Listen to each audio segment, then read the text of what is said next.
नवरात्रि यानी 9 रातों का उत्सव। लेकिन क्यों? क्योंकि इन्हीं 9 दिनों और 9 रातों तक चला था एक शक्तिशाली राक्षस और एक निर्भीक देवी के बीच का महायुद्ध।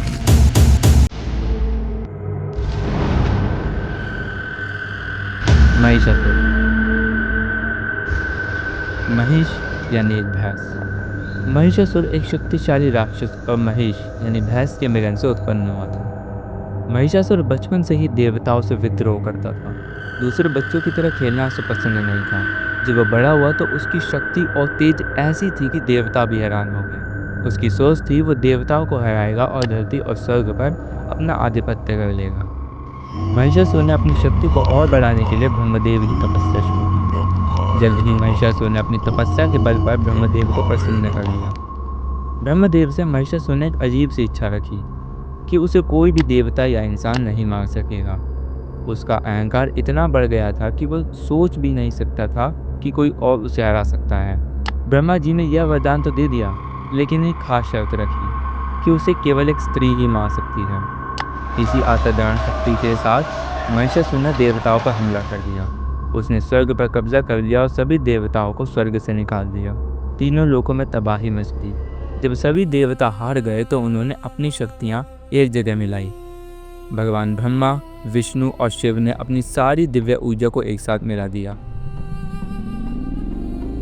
इस सामूहिक शक्ति से एक चमकदार प्रकाश पुंज उत्पन्न हुआ और उसे एक अद्भुत और शक्तिशाली देवी का जन्म हुआ।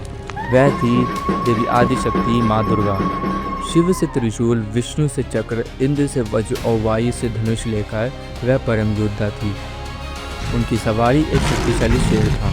अपना प्रयोजन जान पड़ते ही माँ आदिशक्ति सीधा महिषासुर को ललकारने के लिए चली गई। फिर एक ऐसा युद्ध हुआ जो इतिहास में अमर हो गया। यह लड़ाई पूरे 9 दिन और 9 रातों तक चली। महिषासुर ने अपनी सभी चालें चली। कभी वह भैंस बनता, कभी शेर, कभी इंसान, लेकिन माँ दुर्गा का संकल्प अडिग था। वह हर रूप में महिषासुर का पीछा करती रही। नवरात्रि का हर एक दिन एक अलग रूप माँ दुर्गा की एक अलग शक्ति को दर्शाता है। 9वें दिन महिषासुर अपने सबसे शक्तिशाली रूप भैंस के रूप में था। माँ दुर्गा ने उसे अपने पैरों से दबाया और जैसे ही वह वापस इंसान बनने की कोशिश करने लगा, उन्होंने अपने त्रिशूल से उसके हृदय को भेद दिया और चक्र से उसका सिर काट दिया। इसलिए माँ का एक नाम महिषासुर मर्दिनी भी है। इस महाकाव्य जीत का उत्सव ही नवरात्रि है।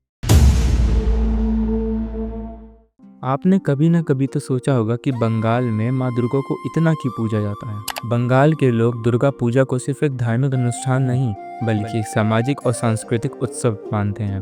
बंगाल में माँ दुर्गा को घर की बेटी उमा के रूप में देखा जाता है, जो अपने मायके आती है। इसलिए यह पूजा एक तरह से बेटी के घर आने का उत्सव है। नवरात्र में बंगाल के लोग माँ आदिशक्ति को मछली और चावल का भोग चढ़ाते हैं।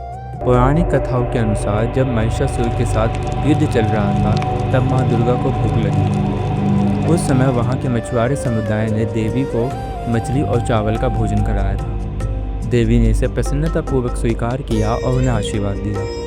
तब से यह परंपरा बन गई। इसके अलावा कुछ लोक मान्यताओं के अनुसार मछली बंगाल की सांस्कृतिक और समृद्धि का प्रतीक है।